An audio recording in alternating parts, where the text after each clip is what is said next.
Around July 1st, Israeli Prime Minister Beniamin Netanyahu plans to ask Israel's parliament to vote on the annexation of certain Jewish communities in the West Bank, Israel's biblical heartland.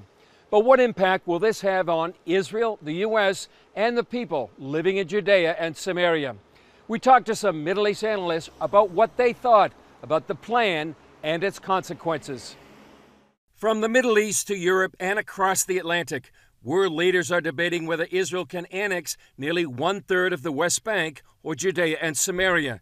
But David Parsons sees the term annexation as misleading, since Israel is not seizing land. Because they are essentially just asserting their title to something that they already have a right and claim to. The international community recognized it 100 years ago at the San Remo conference, 1920, the League of Nations mandate, 1922, that the Jewish people have a claim to this entire land. President Trump's so-called deal of the century triggered the possible claim to the land. What's interesting is that President Trump has said if the Palestinians won't come to the table right away, Israel can start the process of incorporating this 30%, up to 30%, into the modern sovereign state of Israel. After meeting with advisors to both Netanyahu and alternate Prime Minister Benny Gantz, Joel Rosenberg says they don't see eye to eye on this issue. When I sit with close advisors to Prime Minister Netanyahu, they make a very interesting case. They say, okay, Joel, why is this summer different from all other summers? We didn't pick this summer. The President of the United States is the first president in history to lay out a peace plan that allows us to have more territory in biblical lands than we ever have been offered by, nobody has ever offered us that. When you talk to the close advisors to Defense Minister, alternate Prime Minister Benny Gantz, they say, well, we support that, the idea, and we support the President's peace plan.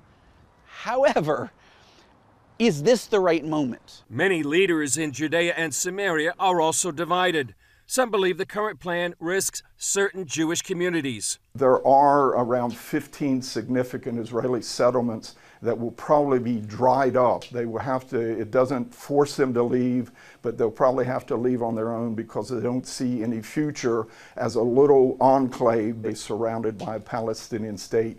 While the plan allows Israel to vote for sovereignty, it would also establish a Palestinian state under these conditions.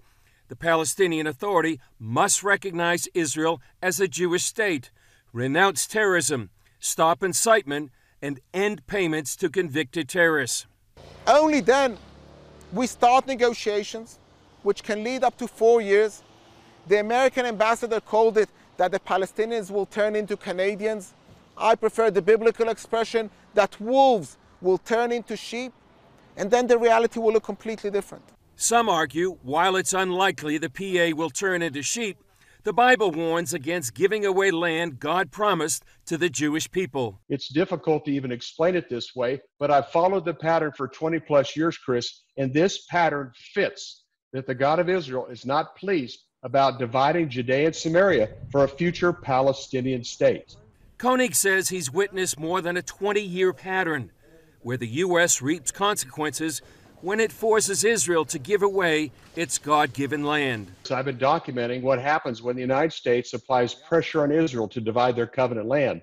In my book, Eye to Eye, I documented 127 events through Hurricane Harvey that happened at the time or right at within the first 24 to 48 hours of U.S. pressure on Israel to divide their covenant land, starting with the perfect storm, going to 9/11, Hurricane Katrina, Hurricane Harvey, and unfortunately, life in America before January 28th, and then on January 28th, when the plan was delivered, and what has happened in America and around the world after January 28th, according to coronavirus, has been a very significant event. And it fits the eye-to-eye pattern that I've documented for 20 years. Parsons explains the plan would also put many important Jewish and Christian archaeological sites under a future Palestinian state. There are hundreds of other important Bible sites to Jews and Christians throughout all these areas that would probably be lost, and the Palestinian Authority already has a record of not being a real guardian, custodian of these sites. In fact, the record shows they try and erase it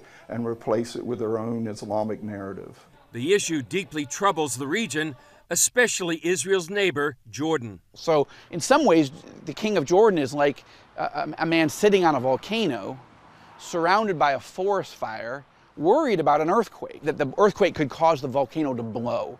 Could annexation by Israel of territory that's very disputed, very controversial, could that be the earthquake that causes Jordan to blow?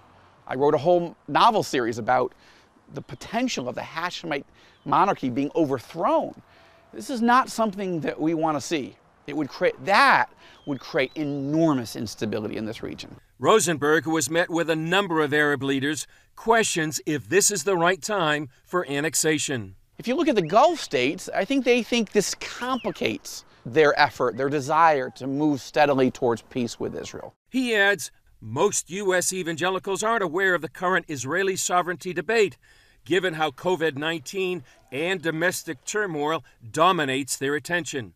But he says it's an important time to pray. Well, mainly for wisdom for Israel's leaders, and of course for peace. Israel is just coming out of the COVID crisis. It's handled it much better than many countries of our size, but it's still an issue. It goes back to the central question: why is this summer different from all other summers? How should Israel handle it?